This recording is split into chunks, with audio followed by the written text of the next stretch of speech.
Showcasing local talent, professionals, and everyday people making Salt Lake City what it is today. It's time for another episode of the I Am Salt Lake podcast. All right, guys, let's welcome everybody out today to episode 340 of I Am Salt Lake podcast. My name's Chris. And my name's Chrissy. Hey, we're, of course, recording today out of our awesome podcast studio at Access Co-working Space right in the heart of downtown Salt Lake City. If you ever get an opportunity to come down here, seriously, check this place out right on the corner of 200 South and 200 West. And if this is your first time listening to this podcast, you might be wondering why you're here. You're here to hear awesome stories from awesome people who live in Salt Lake. Musicians, artists, business owners, restaurant owners, bartenders, really anyone that might have a cool story. Like today on the podcast, we get to sit down and have a great conversation with Kyle Gray. Kyle Gray is an entrepreneur who helps startups and small businesses grow with content marketing. He's also the author of 2 books that we're going to talk about in our interview.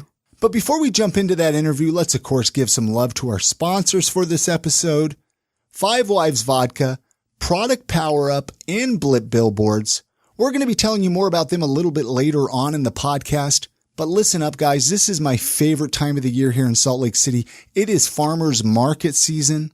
And I know a lot of you listening have actually never had the chance to visit the downtown Salt Lake City farmers market. Let's change that this year. Let's this year be the year that you go check it out. It is going on every Saturday until October 20th from 8 a.m. to 2 p.m. at Historic Pioneer Park right downtown. There are tons of local artisans that are making some amazing things, local farmers selling some of the best produce that your mouth will ever taste. And we're actually going to be there a handful of Saturdays through the season. So you're going to want to make sure to connect with us on social media if you have not yet. That way you can find out what Saturdays that we're going to be there. All right, let's get into that conversation we had with Kyle Gray when he came over to our podcast studio and shared his story. Enjoy.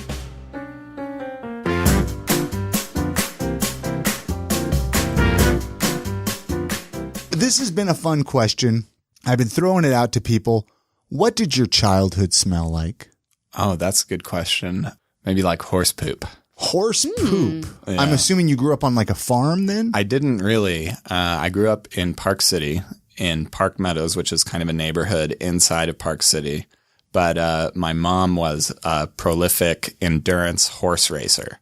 So we actually were able to keep horses on a lot nearby because there was some kind of like ordinance or city thing where if there was livestock on the lot, then they couldn't like sell it off for development. So we were able to keep our horses there for a long time. But a lot of the time in my childhood, my parents would get into this big trailer and ride off to some random part in the middle of like Wyoming, Idaho, California. And then my mom would ride off on a horse for 50 to 100 miles or something, you know, throughout the day and then come back. And sometimes I'd go from checkpoint to checkpoint and check it out. Or a lot of times I would just kind of hang out there and just like, I don't know, explore on my own and have my own little adventures in nature. But yeah, it would always come back to the horse trailer and smell like horse poop. So do you still get an opportunity to go hang out with horses a lot still to this day, ride horses at all or no? My parents live up in Camas, and so I get to see the horses. I don't really ride them that much. Why not? But I don't know. Maybe it was since I just grew up with it and around it. I had lessons when I was younger, but I never took to it that much. Like it's one of the things your parents did, so you had to branch out and go a different way. Yeah, I had to find my own way. I don't know, man. There's something about horse riding that would just, it would be cool to just be able to get lost, go out in the wilderness. When I tried to ride a horse when I was a teenager at my friend's farm, it started running straight toward the freeway. So I don't like riding horses. It was a crazy horse and it tried to kill me. I could see why, Chrissy. I could see why. So growing up, and we're going to get into, I mean, you've written books and you've dealt with a lot of business entrepreneur stuff, but growing up, Kyle, what did you want to be as a kid, right? We all had that thing like I wanted to be a police officer. It was just kind of something I wanted to be as a kid. What did you want to be? Gosh, it changed a bunch. I think my most vivid, it wasn't quite as a kid, but really when I, kind of as a teenager, I really wanted to be a musician or a singer-songwriter, a rock star type. And I was playing a lot of, guitar and writing my own songs back then. In college, I was in a band called the Cosmonauts, and we would play a bunch of shows here in Salt Lake. We actually got kicked out of Kilby Court. Really? For life 3 times. Wait, for life? For life, you were banned for life thrice. Why did you get kicked out? Did you play like a cover song? Because I know that's like a big no-no. The first time, I don't think I was actually in the band at this time, but I was jamming with them, and then their guitar player, he left, and I moved in right after this show. But anyway, the first time they were only letting emo bands play at the time at Kilby Court, and so our singer made a fake MySpace page and pretended to be an emo band and got us on there. And then we started playing rock music afterwards, and then we got kicked out for life. That's just clever marketing. Yeah, they're just like, you should get props for that. No more of this. But do you still play music at all? Like in a band? I've played like open mics here and there, but I don't play a lot. But I credit a lot of kind of writing or speaking or going on podcasts to the days of being a musician and performing and thinking about how to create interesting experiences for people, whether it's through writing and thought or speaking and telling a story and performing. I think it all goes well together, really. You know what I mean? Like there's something about music and talking and speech and like you said, what got you interested in becoming like an entrepreneur? Like what got you interested in that whole lifestyle? It was kind of an alternative take on the lifestyle, but I started listening to a podcast. Actually, my first podcast I listened to, it was called The Tropical MBA, and it was started by this guy named Dan Andrews and Ian Sean, and they were just talking about growing their business while living in Southeast Asia. And they would interview other people traveling around the world with small businesses, doing creative e-commerce things or selling skills and services. And I got really excited about that. One of their guests were these guys called the Empire Flippers, and they built websites that got either bought and sold things or attracted traffic. Then people would click on ads and make money that way. And I bought like a starter kit from them. And so I got a couple of websites like glutenfreecrackers.net or plaidpants.org. And so I started like building these funny websites in my spare time and like getting really like $1, $2 articles written that say like plaid pants in them to get Google search traffic. And I would make like 5 cents or 10 cents every time. And even when I built the websites at first, I would like call my friends and be like, look at it, go click on the ads. And I think I was doing this over the summer, and I would make a little bit of money. At the time, I decided to shut the websites down because I was just like building them, and it wasn't really the best gig for me. But I had gotten to $96 in ad revenue I earned, but the minimum threshold for Google to pay you was $100. So it just like stayed there for a really long time, actually, until a couple of years back when I kind of wrote a little bit about like an entrepreneurial origin story for me.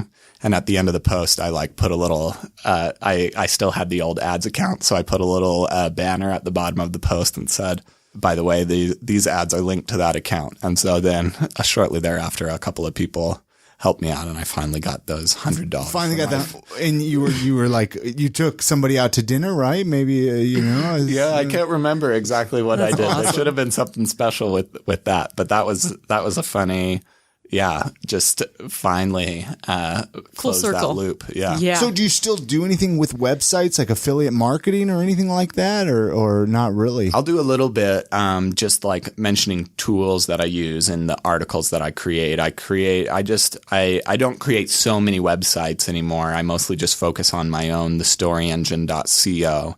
And I'm creating good content for different marketers, personal brands, startups, small businesses, coaches, consultants. And what I help them do is tell a better story, whether it's telling a story if they're a writer and writing good blog posts, or strategies for running podcasts, strategies for copywriting, how to tell a story that educates people about what you do and how you help them without trying to sound like you're selling them stuff. So you could teach Chrissy and I how to be better storytellers on I Am Salt Lake, right? Absolutely. Is there a magic wand? Because I just want that. Well, no, because this is something I want to do. I mean, Chrissy and I talk about it all the time, right? We're like, we want to tell more stories. But then, you get intimidated because you don't want to share too much of yourself sometimes because you're afraid of exposing yourself or something, right? What is one tip? Or is that is that a good question? Like, what is one tip that you could give the listeners and us right now on how to be a better storyteller in a podcast? Yeah, in a podcast format or just in a lot of different formats. A lot of the people that I work with, it's vulnerable getting up in front of a microphone like this in front of hundreds or thousands of people. And especially right now is what we have. Oh, yeah. Eight. All right. We made one more. Sorry. No problem. But, and you feel beholden to them. Yeah. And you've got this picture of what they really want, but it may or may not be true. Sometimes it takes you got to ask them a lot of questions to figure out what they want or listen to them a lot. One of the things that I think is always important is to be a little more vulnerable, to share kind of your human side. We always try to just show like, I'm perfect, I'm put together, I know what's going on.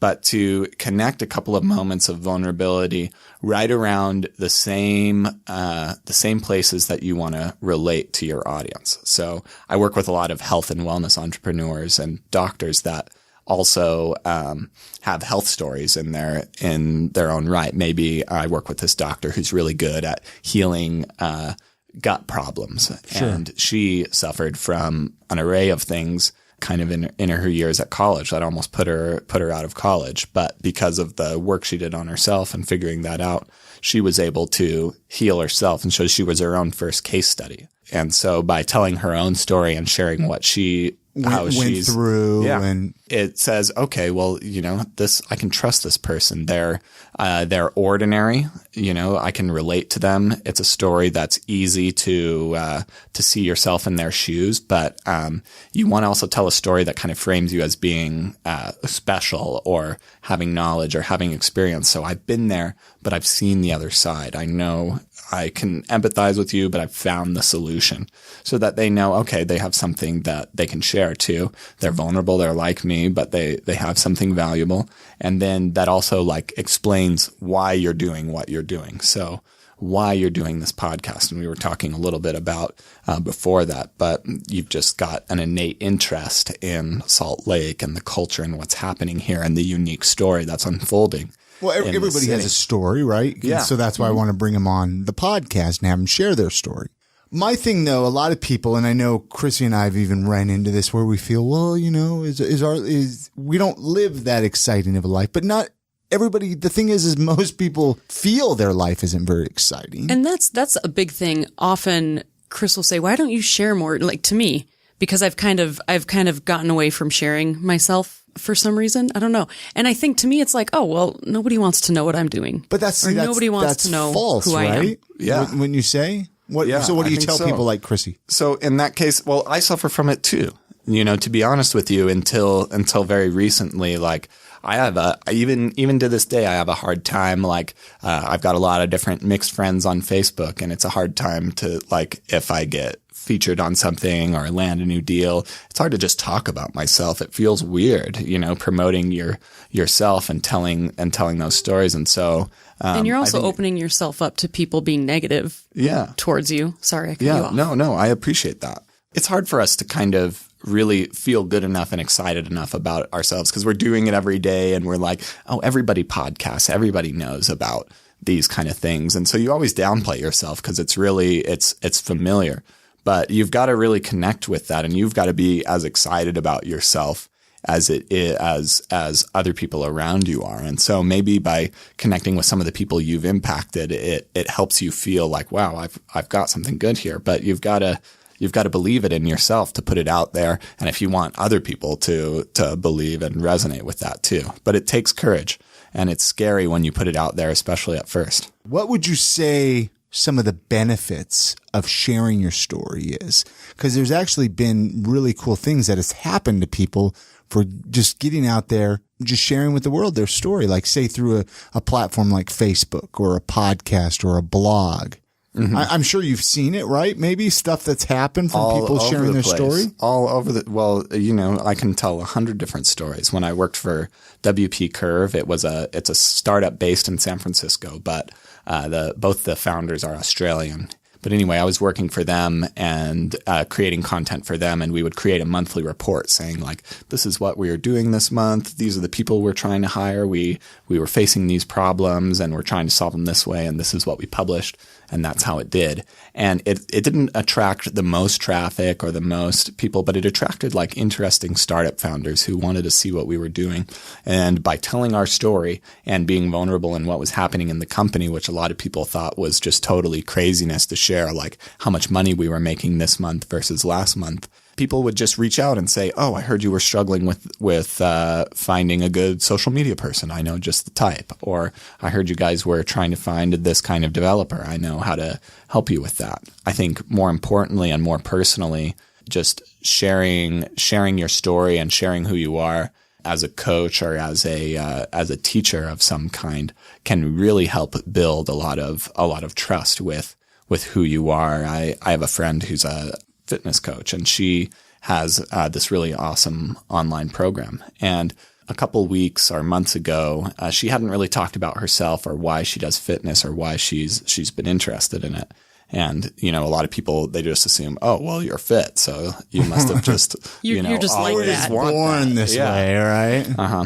And she brought in her own story about valuing health and actually her relationship with her father in that, and his own health. And it brought just a totally new angle and perspective and vulnerability to what she was doing that it has helped people just kind of connect and engage with her in much better ways. And I try to do the same when sharing anything I do on Facebook, or every once in a while, instead of an informative post, I'll share maybe a little more of like why I'm doing something or something that's impacted my life or that's been important to me. So do you actually do more of coaching people to be able to share their own story, or do you kind of help them with what they have and actually kind of ghost right over it and make it a little bit better? Similar, more like that. So okay. I would help them say, understand, okay, what do you want to offer people? How do you help people? Are you selling a course? Do you have a coaching program? Do you have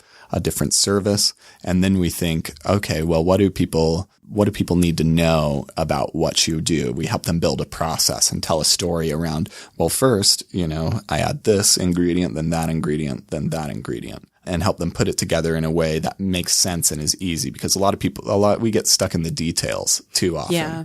Then we help them put it into a good format, whether it's a nice downloadable 5-page, or five tip PDF, 5 ways to run a better podcast, or 5 mistakes everybody's making on their websites. And connect it with a training, whether it's a webinar or a couple of days of YouTube videos in a sequence. And that helps educate people. And it also, because when you're teaching people and when you're sharing what you do, you've got to consider, like, people have, a lot of problems. Some people have up to 99 problems, I've heard. And they choose what problems they want to solve based on 3 things. 1, like, this problem is going to be the best one to solve. Or 2, my hair is literally on fire. I need to solve this right now. Or 3, the one that I can solve this one. And so by educating people, you want to empower themselves to believe that they can do whatever you want to offer them, whether it's eat a better diet or grow their business or, create a social media following. And so by educating them, it builds trust with you, and it gets them to feel empowered. And then it kind of moves up the problem that you're offering to solve for them into, oh, I don't really know how to do this. I'm just going to put it off till later. Like so many things that we all have to deal with every day, to, oh, I think I want to nail this because I see the benefits of this, and I think I can do this now. Let's actually, at this point, take a quick break to play a message from our sponsors, because I want to get into the books that you've written, and then talk about them and how they've been going for you, Kyle. So hang tight. We'll be right back after we play this message from our sponsors.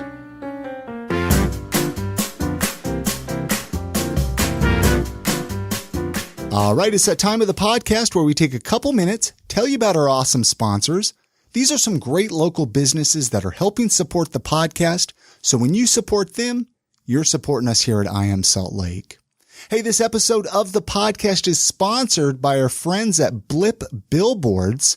You know, you all have seen the big digital billboards driving up and down I-15. Well, do you realize how easy and simple it is to get your business up on these billboards? This is great for if you have a local business here along the Wasatch Front to get your business in front of more eyes, more people. And rather than the typical month-long contract that can cost you thousands of dollars and only have your billboard up in one location, Blip sells per flip, aka a blip, on digital billboards. A blip is anywhere between 7.5 and 10 seconds, depending on the billboard, and one of these blips can go for as little as 1 penny. You can be specific on which board you want to advertise on, locally here in Salt Lake City or even nationwide. They're all over. They got them in a bunch of different states. And you can also select the times that you want to advertise. You only pay for the time you want your message to be up. You know, this is great. We're actually in the middle of an I Am Salt Lake podcast campaign with Blip Billboards, and it has been awesome. We've actually changed our design a handful of times. It's really easy to do that. You can put a new image up daily if you want. They have great customer service at Blip Billboards. It's a great way to gain awareness, to get your brand name out there to as many people as you can. Why is Blip the best outdoor advertising option? Let me tell you this here really quick. They're cheap, they're customizable, and no contract required. You have complete control of your campaign. You name your price, like I said. There is no minimum. Some of the blips go for as little as 1 penny. Go check this out. BlipBillboards.com is their website. They're really cool people to work with. Go check them out.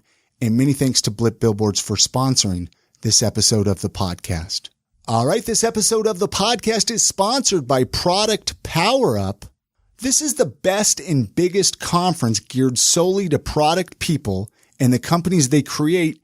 And it's back this year. It's back and it's ready to put on a great show. Product Power Up is happening September 20th and the 21st at the Mountain America Expo Center, which is located at 9575 South State Street in Sandy. Product Power Up is put on in partnership by the guys at Blacksmith International and Fiber Fix. These guys got together and decided that enough was enough, that there was simply no community that catered to non-technical founders of product companies, so they decided to make one. This event is for anyone who identifies as a product person. It is not just another tech conference. It is not a simple networking event. It is not simply an entrepreneur event. It is 2 days of incredible content from some of the top product pros in the business, along with a great networking opportunities and product showcases. If you have launched a product, if you have worked with product, if you buy product, if you sell product, or anything else related to products, you need to plan on being here. I love the idea of this product power up because I swear we've all had those moments where you have this amazing product idea that you want to be made, but you don't have the resources. You don't know where to go. So for people like me, this is a great thing. Head on over to their website, productpowerup.com. This is where you can purchase tickets. You can see who's speaking. You can see the panelists, or just find out more information about this incredible 2-day event that's happening September 20th and the 21st at the Mountain America Expo Center. And of course, many thanks to Product Power Up for sponsoring this episode of the podcast. All right, this episode of the podcast is sponsored by the very delicious, the very awesome Five Wives Vodka. You know, when you're over in Texas, go ahead, drink your Tito's. But when you're here in Utah, you drink Five Wives Vodka. So the next time you're at your local bar, ask for Five Wives Vodka. The next time you're at your state liquor store, ask for Five Wives Vodka. They actually have an app I want to tell people about here. This is for our out-of-state listeners, probably, if you're listening. Go to bfspirits.com. This is an app. Big Fish Liquor actually does it, and you can actually order your Five Wives Vodka and get it delivered directly to your doorstep. Really cool. Big Fish Liquor, bfspirits.com. There is 3 different flavors of Five Wives Vodka that I want to tell you about. the original flavor, which I want Chrissy to tell you about this one, guys. Because it is my favorite. The original Five Wives vodka is made from Utah mountain spring water. It's 100% distilled corn spirit and gluten-free, which is great for us. The spring's hidden in beautiful Ogden Canyon, and it's inaccessible by vehicle, so the water is hiked out 5 gallons at a time. And it makes a fantastic Bloody Mary. I want to tell you guys about the Five Wives Sinful. This is a flavored vodka with a delicious cinnamon taste. And unlike all those other cinnamon products that give you that cinnamon candy taste, Sinful is like a morning cinnamon roll with only 76 calories per ounce. They also have the Five Wives Heavenly, which is a flavored vodka with a delicious vanilla taste. Heavenly's rich, buttery vanilla flavor comes through without coating your taste buds with sugar, and this results in more vanilla and less calories. Head on over to their website, fivewivesvodka.com. This is where you can find out more information about them. You can find out recipes. And like I said, the next time you're at your local bar or state liquor store, ask for Five Wives Vodka by name. And of course, many thanks to Five Wives Vodka for sponsoring this episode of the podcast.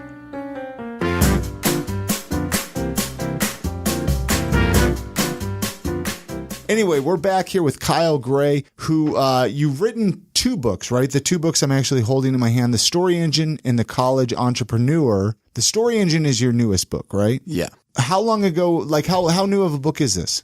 It's about a year old, a year and a month. A year and a month. I don't know if you want to take a look here at it, Chrissy, while we're now I haven't read it yet. I'm planning on reading. I'm excited to read it. I mean, it looks like a fantastic book. For people that have not read The Story Engine, how would you describe it in your words? So I open up The Story Engine just kind of with my joining the startup WP Curve, which I had mentioned before. This is actually just after I had graduated the University of Utah with my master's degree, and I had about $6,000 in my pocket, and I was going to move to Southeast Asia after listening to this Tropical MBA podcast. So I was going to start a business or be damned. And 2 days before I got on, I had been talking to the founder of this company. I'd been talking to him a little bit before that, but 2 days before I got on the plane, he hired me to join his startup. And so I show up and I'm in Southeast Asia and I need to learn how to work remote. And I've written a few papers before. I've got a master's degree now, but writing papers for a single professor up on the hill is very different than writing papers for, that are graded essentially by Twitter and Google and all of these different things. So it's a totally different audience. Yeah. So it was kind of a baptism by fire at first. I had just moved into the shoes of this prolific content creator named Dan Norris, who is the kind of guy that could write 13 blog posts in a day. And I was just like, maybe my first month there, I had maybe got one good one out. I was learning about the audience. I was learning how to work remote. I was learning how to live in Southeast Asia and work remote at the same time. And then I was learning like who this audience that I was speaking to of startup founders, what they wanted and how to do well for them. So there were so many things happening at the same time. And just the amount of content I needed to create was way too much for me. And so what I needed to do, I couldn't do it all on my own. I was frustrated. And every time, I don't know if people out there use Slack, but the little like click, click, click that Slack happens, it made my heart started beating faster because I was like, oh no, I did something wrong, or, I've got to rewrite a whole blog post or something. But anyway, and I hit this point where I was like, I've got to change my strategy.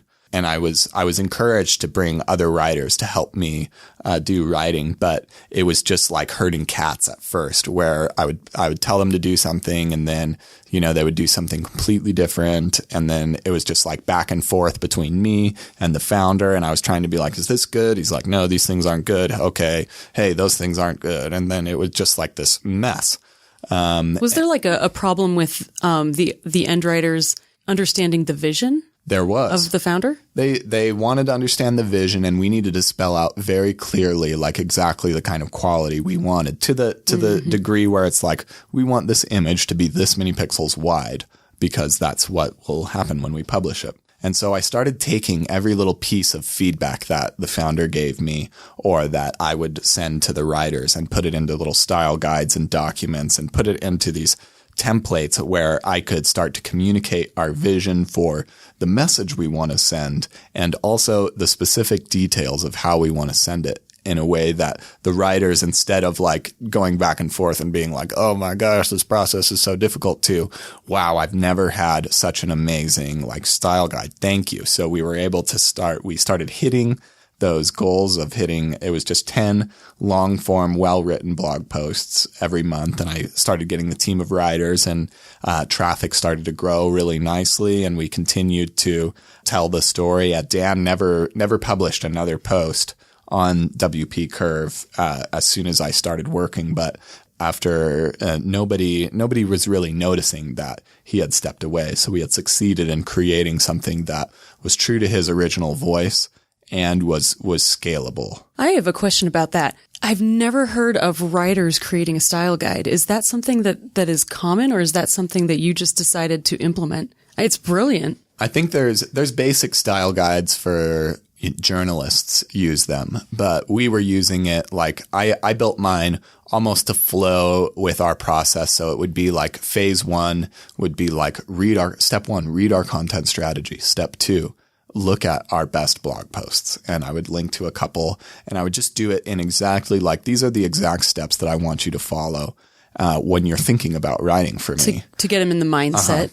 And then we'd get to another section where it would be like, headers need to look like this and not that. Images need to look like this. Your language needs to be like this. You can't say these things. When you say these tools, do this. And then finally, like, this is what I want it to look like when it's published. And you're going to go into our WordPress site and upload it. And sorry to anybody out there if that sounds really technical and detailed, but the good thing was I handed it to them once and then they could just do the whole thing and I was off. I could focus on writing my own work or getting a new writer going, but it made it so that I could work with a team of writers asynchronously, just remotely, no matter where I was, and successfully create high quality content. And so the rest of the book is all about the systems that I use, and it includes templates and guides so that readers can implement the same systems that I just described here. Does it have anything in the book for people who don't exactly know what their voice is yet,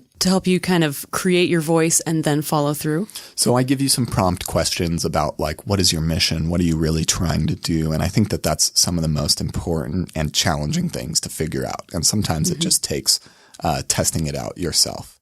And then there's also just some prompt questions that kind of say, these are some certain kinds of content. You know, we have blog posts that serve as good examples and bad examples. And then you have case studies. And so I give you a couple of different like kinds of content and a couple of different prompts to how to figure this out. And another fun way I do it is I actually have built a quiz on my website that asks people like, okay, do you know your mission? What is your email list size? And these different things. And at the end it says, you know, you have the story of the comeback. You've experienced some pain or some tragedy or some problems in your own life. You've learned how to solve them, and now you're here to share it. These are the pieces of content you should create next. It's like a personality quiz for your story? Yeah. Yeah. It's like one of those like Harry Potter, which Harry Potter character are you? But I try to be a little more useful. This. Yeah. Do you want to come and write blog posts for our website?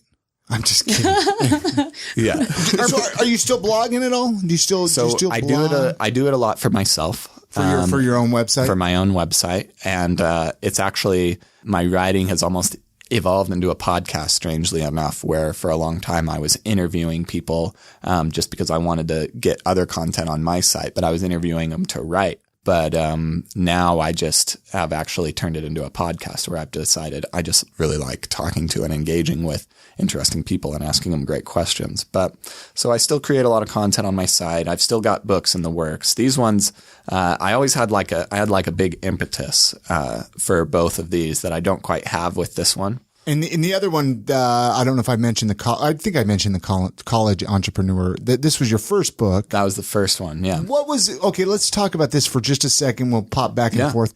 Your first book, what kind of obstacles did you run into that you knew that you were able to get over, and the second book was a lot easier? But what kind of obstacles were there that you ran into? So this book was originally a very bad online course. That you created? That I created, yes. Awesome. So this was also in my spare time when living in Thailand, when not building a startup thing. I had this idea because there was a lot of like different, there was this kind of go to college and it's all going to be good if you get good grades kind of old school thinking. And then a lot of the entrepreneurs I was with were like, don't go to college, just drop out and fly to Southeast Asia and figure out your life. And both are valid points, but I kind of saw a middle ground that wasn't really being addressed, where you should go to college, but just sitting around in a classroom and trying to get the best grades isn't really going to give you what you want. But there are really powerful resources. There's lots of money sitting around that you're not leveraging. And I just kind of tell some stories that I did about how I invited one of my heroes and like favorite bloggers to come out and speak at the University of Utah. And I got to have dinner with who's that? His name is Mark Manson. He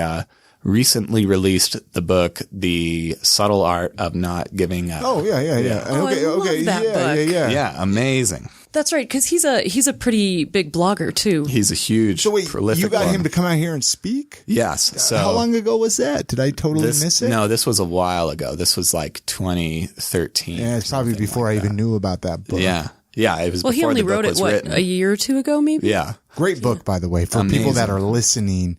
Get it either on Audible or if you have time, go get a paperback. Yeah, go get or a a hardcover, paperback, yeah. whatever. Yeah. But so one of the things I did is I was like, I saw he put a post up, hey, I want to come speak. And I went to the ASUU office, or I wrote him an email saying, hey, do you want to come to the University of Utah? Figuring that would be a better thing to invite him to than, do you want to come to my house and like I'll bring some friends over? I don't know. I thought that was a better the library. Did you have the power to actually bring him to the University of Utah to speak? Not yet. So then when he was like, sure, I'll come, like it just let me know the details. And so then I went to the ASUU, the student government, and talked to one of the events coordinators and said, hey, this guy, he's really cool. He talks about these things.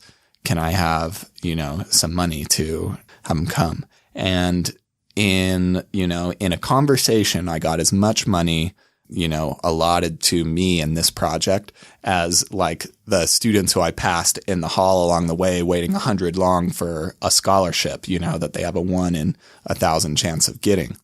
And so I was able to get this money really quickly, and they were like, sure, do you want us to reserve you a room and buy pizza and promote the event for you too? Yeah, that sounds great. Please. So a couple of weeks later, Mark showed up and I had an event for him that was just standing room only, all filled up all the way to the back. And, I let him knock it out of the park speaking and made him look like a hero.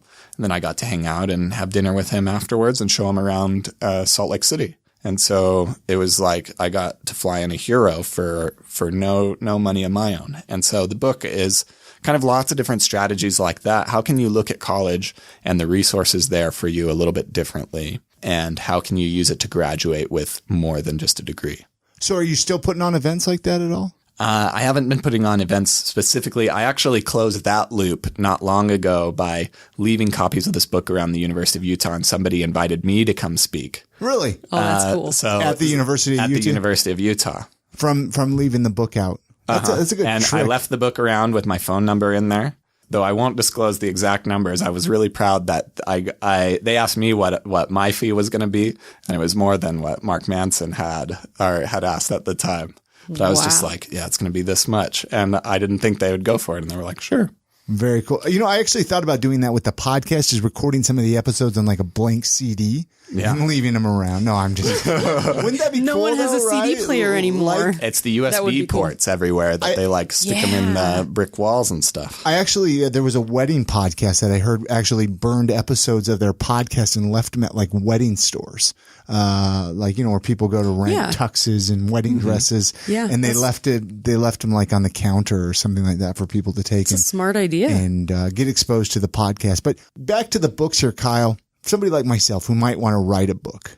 Do you have a piece of advice that you would give me on writing a book? Yeah. As somebody who's good at speaking, I think a really easy thing to do is like create an outline and then just speak like write the main points and then just start talking about them for as long as you can, and then get it transcribed and then start editing from there. Because usually you can even get people that are better editors than you, and you can record 5,000 words of you talking, and they can turn it into 1,500 words of like nice, because you'll jump everywhere, but you'll have a couple of good ideas in there. And so that's a good way if you're not already in the habit of writing. But if you are in the habit of writing, I just think like what I did, and this was the best, like one of the best parts about writing a book was I would wake up first thing in the morning and I would try to get 500 to 1,000 words down. For the book, or did you ever try to do anything just to get your brain going? I do that too. I have like a journal that I just kind of scribble in the morning and put whatever nonsense that's just pouring out of my head at the moment just out onto the page.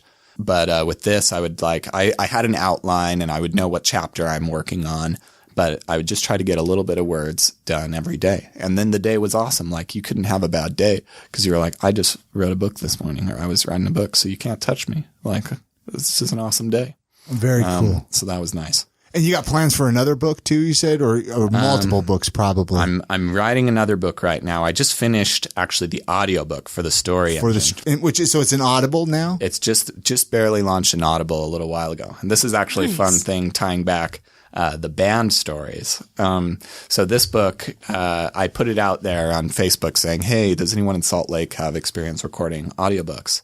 And this guy named Andrew Goldring messaged me, and he's a local Salt Lake musician, killer, amazing musician. But anyway, I was in a battle of the bands in the Velour in Provo. Oh yeah, very familiar love with that. the Velour. Yeah. So this must have been like 2009 or 2010 or something. And it's us, an emo band, and then a little kid. And so we play first, and it's one of the best shows we've ever played. We're really like locked in.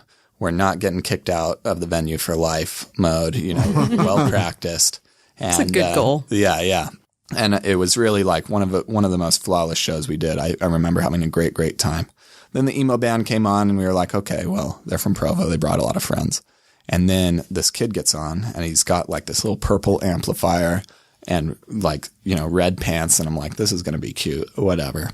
And he gets up on the stage and he starts ripping this guitar like Stevie Ray Vaughan possessed by the devil that went down to Georgia, and just like crushes the whole battle of the bands. Just like stunning. That's so cool. Yeah. And so his name was Andrew Goldring. And we stayed in touch over the years, actually. We were friends at that show. And I think I played with him a couple of times. I think he used to be a musician at the K2 church. I don't think it's still around, but I played a couple of times with him in that band and just kind of kept in touch with him. And then, he reached out and, however many years later, he built a studio in his garage and had this nice little setup for me. And we made a deal where I'd come in and I'd record a couple of paragraphs. I'd just read them off in front of a mic, just like this one. And I'd stutter and say lame things and mess up the tone. And then he would edit it and cut it up really nice. And so we'd have this tag team going back and forth. And we created an awesome audiobook a lot faster than I think most people record audiobooks. So it's your voice on the audiobook. It's my voice, yeah. Yeah, so an Audible, go check it. And I mean, I love Audible anyways. I'm addicted. Chrissy's got the Audible account, and I just listen to her books that she gets through there. I think I have like 50 books that I've bought that I haven't even listened to yet, and I just keep wanting to buy more. Yeah. Here's a question for you, Kyle. Do you prefer audiobooks, regular books, or like a Kindle book? Yeah. How do you prefer to read? Right now, these days, definitely by behavior, I'm listening to audiobooks as my main way to consume. I'm a Kindle person, but because I've traveled a lot, I've lived in 5 or 6 different countries. Yeah, it sounds like you've been all over. I wanted to carry, or I wanted to have a lot of books with me. I went through books all the time, and I get it. I get every time I say I like Kindle, they're like, well, I like the smell of the pages. Well, which is true, but they're hard to carry everywhere. They're really heavy. They're super heavy when you're collecting books. When you have 10 or 3 or however many you have, they take up a lot of space, and I love them. But pages don't smell as good as a lighter backpack. No, I get you. I'm actually probably in the same boat. Like my first choice absolutely just a good old fashioned book. For sure. But then my second choice would probably be even an audiobook, because I'm going to be able to get through it quicker than reading, because I can, in the car or even at home doing the dishes. And then a lot of times I'll listen to it 2 or 3 times, just because, sometimes I'll admit, something might have distracted you at that one point or something like that. But no, cool, man. I'll have to definitely check the audiobook out too. But after I read the story engine, I had a question. So I was reading on your website, on your about page, where there's a startup at the University of Utah, the Foundry. Talk about that for a little bit. What is that are you still doing something with that? I'm not a part of the Foundry right now, but it was definitely an integral part of entrepreneurship for me.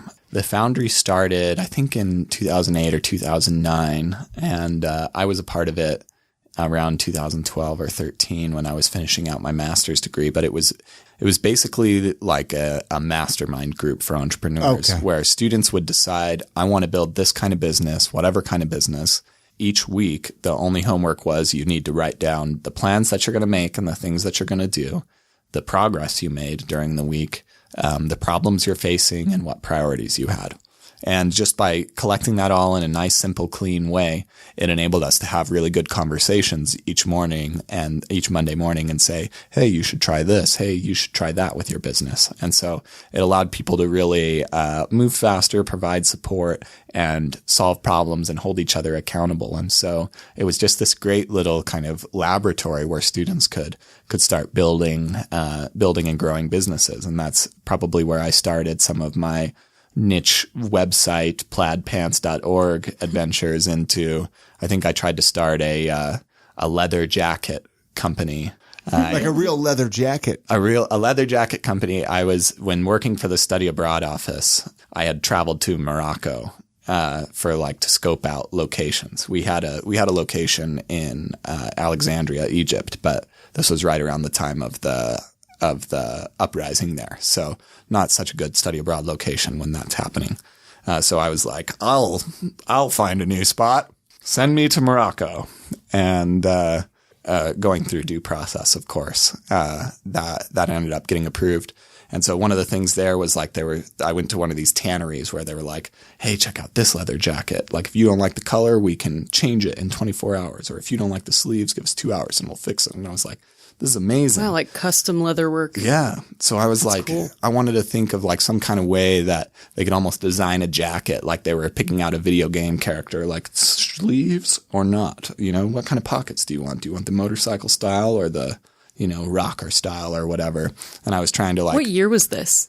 This was around 2011 or 12. Okay. Too. Okay. And I kept I was building these things and then I started going around and asking questions to tailors and leather workers around Salt Lake City. And then I discovered I didn't like fashion nearly enough to be in a leather jacket business at all. And I liked marketing. I liked, building a site or telling a story and creating something interesting. And, so failed business, move along. I love it. Yeah. Failed or learned from business. Learned from business. There you go. What do you do? Because you have such it's a really very creative job. What do you do when you just don't feel it? You don't have the oomph. That's a great question. I keep a pretty strict morning routine to try and always be in a place where I have oomph in the mornings. And so what I'll do is I'll usually meditate first thing and just try to open it with just, a good thought about my, I'm going to rock it today. And, you really try and feel it and just be in that feeling. And then again, after that, I'll dump words out onto a page for a little while. And a lot of that's just it's a lot of it to let out stuff or think whatever, see whatever's going on and just to not censor yourself. And I try to say good affirmations. I've learned kind of an interesting system where you kind of identify whatever specific limiting beliefs you have and then write empowering beliefs instead. And then I think one of the tricks that I've really enjoyed is writing evidence for the empowering belief. Is it contradictory empowering? Yes. If it's it contradicts your limiting belief, but it's also true. We find whatever evidence we want to make it true. But here's a fun, also Utah story. Like about a year ago, I was doing this system. I was stressed out about money. I had gone to this event called E11, which is like a little Utah Burning Man out up north. And I arrived there and they were like, set your intention and you'll, just enjoy yourself. And so I was like, okay, I don't want to worry about money anymore. So I take my car and I go to the campsite, and it's one of those big, like deserty campsites, hundreds of tents everywhere. And I open my door and I see $20 bill on the ground in front of me. And I was like, this is evidence for that. And afterwards, I went through the whole festival, had a great time, and I was up early, kind of the morning that it was closing down, and I wanted to clean up and get out of there fast before the traffic happened because I was ready to go home. And I'm cleaning up, and I find $100 bill on the ground in the middle of the desert, What? Let's go to the desert. Yeah, exactly. And so now in my journal in the mornings when I say like money comes easy to me, I found $120 on the ground at E11 as evidence that money is coming to me. And so you find these things to kind of reinforce yourself and prop yourself up and really start the day always feeling pretty good. But of course, like that being said, there's always days where, you don't have much oomph and, you buy an extra coffee or you sit there and you scroll through your Facebook feed and then you're like, well, today, Yep. I feel you. I can relate with that one. Let's kind of shift gears to Salt Lake City. I ask these questions on pretty much every episode as we kind of wind this episode down a little bit. But I know you've traveled a lot, but you've lived here long enough to say if somebody was visiting this weekend, what would you tell them to do or check out? We get a lot of listeners that are from out of state visiting or moving here. I mean, I've got a lot of active friends, so I would probably say go up to one of the big or little Cottonwood Canyons, and the wildflowers are lovely up there right now. Yeah. Go check those out. What about favorite local eating spots? Do you have one or two places that you like to stuff your face? I have all of my business lunches and a lot of friends' lunches at the East Liberty Tap House. They have the best fries. It's on 9th and 9th. Okay. I know exactly where that is. I've just never been there. It's really cool. Like, it feels cool to be there. It's like a nice looking place, good food, good, well presented everything, but it's not that expensive. And they're playing good music, and the staff is usually like lightning quick. But another reason is like I live within walking distance of that. So I'm just like walking everywhere, so I'll always like set up a lunch meeting to serve my laziness and just walk to the place. But oh my gosh, the fries are amazing. And I think I like it. I've got like some food sensitivity diets right now. But I think that their menu is very like open to anybody with any kind of thing, but it's still like awesome pub food, burgers and tacos. And so it's just got everything. I think it's great. Very cool. Yeah. Now, how can people get these books here? The Story Engine, the College Entrepreneur, on your website, I guess? You can check them out on the storyengine.co. They're available all on Amazon, exclusively on Amazon. And again, the Story Engine's newly available on Audible, which is really exciting. It was fun. It was a super fun process. So just search on Audible. Now, okay, here's a really quick question. Do you make as much when a person buys a book on Audible as a book, or is that maybe you don't want to answer that? Is it better for you to buy a physical book? Yeah. So depending on my motivations, I'm not really motivated by people buying my book to make book money. But one of the things I do inside this book is I link to a lot of different free templates and resources, and that gets people on my email list, and I can continue to message them. And so that's a relationship for me that could be a lot more than whatever. I think I make like 99 cents off an ebook and between $4 and $5 on a paperback or on an Audible. So I'm not going to be retiring anytime soon on this, but it's helped me build an email list of about 3,000 to 4,000 people that are consuming my content each week, listening to my story and hearing things and offering their services, whether, hey, I need another writer to join my team. Hey, I need another person here, or I'm offering this thing now. So that's the value I see in that. I'm not trying to retire off my royalties. And at the end of the day, building relationships is really probably the strongest thing anyone could do. Absolutely. For, for a business and for you. It's what gets me excited, really, is like, that's why I'm doing a podcast now, is like, I'm so excited to talk to people. I just need to create the opportunities. And when I'm creating content, I'm like, who can I interview? Who can I meet? Who can I connect with and build a relationship with? It's really what is so much fun about, and everybody wins with it. Yeah. So that's the beauty of these kind of things in content marketing and creation.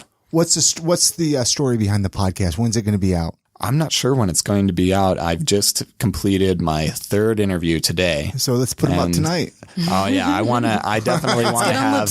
I'll help you launch it, man. Let's do this. There we go. Give me a little bit of time. I might take you up on helping me launch it. I want to get a couple more in the tank just so I can feel like I'm really ahead of the week to week release. You have to do that, man. Especially like when you travel, summertime. I mean, winter. That's how we do it with I Am Salt Lake, right? Where you have to keep a couple. When we had a baby, when we got married, it was always like we have to make sure that we have the episodes ready to go out every week. We still kept it smooth, we totally did it, man. You did it. I don't do anything.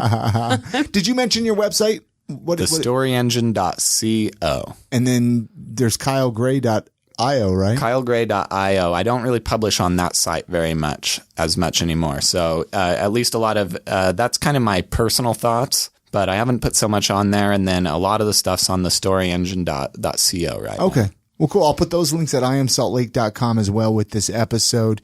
Anything else you want to ask him, Chrissy, or do you want to My favorite question. Yeah. Well, it's not my favorite, but I like it. Give us one piece of life advice that you would leave with our listeners. Health is everything.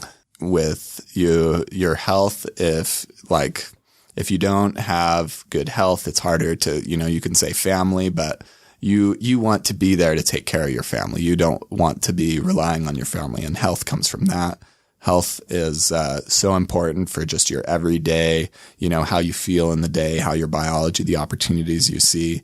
Health is everything. And I've seen people that don't have all of it. And so never take it for granted. It's so important. I love it. We good? Anything else you want to mention, Kyle? I've had a great conversation with you. Thank you so much for coming and doing the podcast. Yeah, this has been so much fun. I'm really grateful for you guys.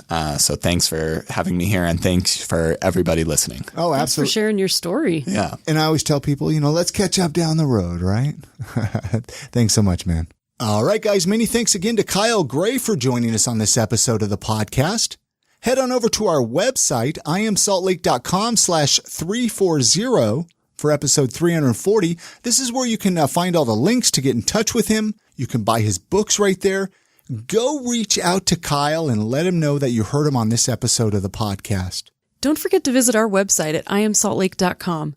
This is where you can dig through the entire back catalog of episodes and consider sharing one or two of your favorites on social media or with your family and friends. We also have an event calendar on the website as well, so you can stay up to date on everything cool going on in Salt Lake City. Many thanks again to our sponsors for this episode, Five Wives Vodka, Product Power Up, and Blip Billboards. And a big thank you to Access Co-working Space for their hospitality with our podcast studio. And most of all, many thanks to you, the listener. We couldn't do this without you guys. So thanks for coming back week after week, episode after episode. You all have a great week. Get out and enjoy the city, support local, and we'll see you on the next episode. Good night, Grammy.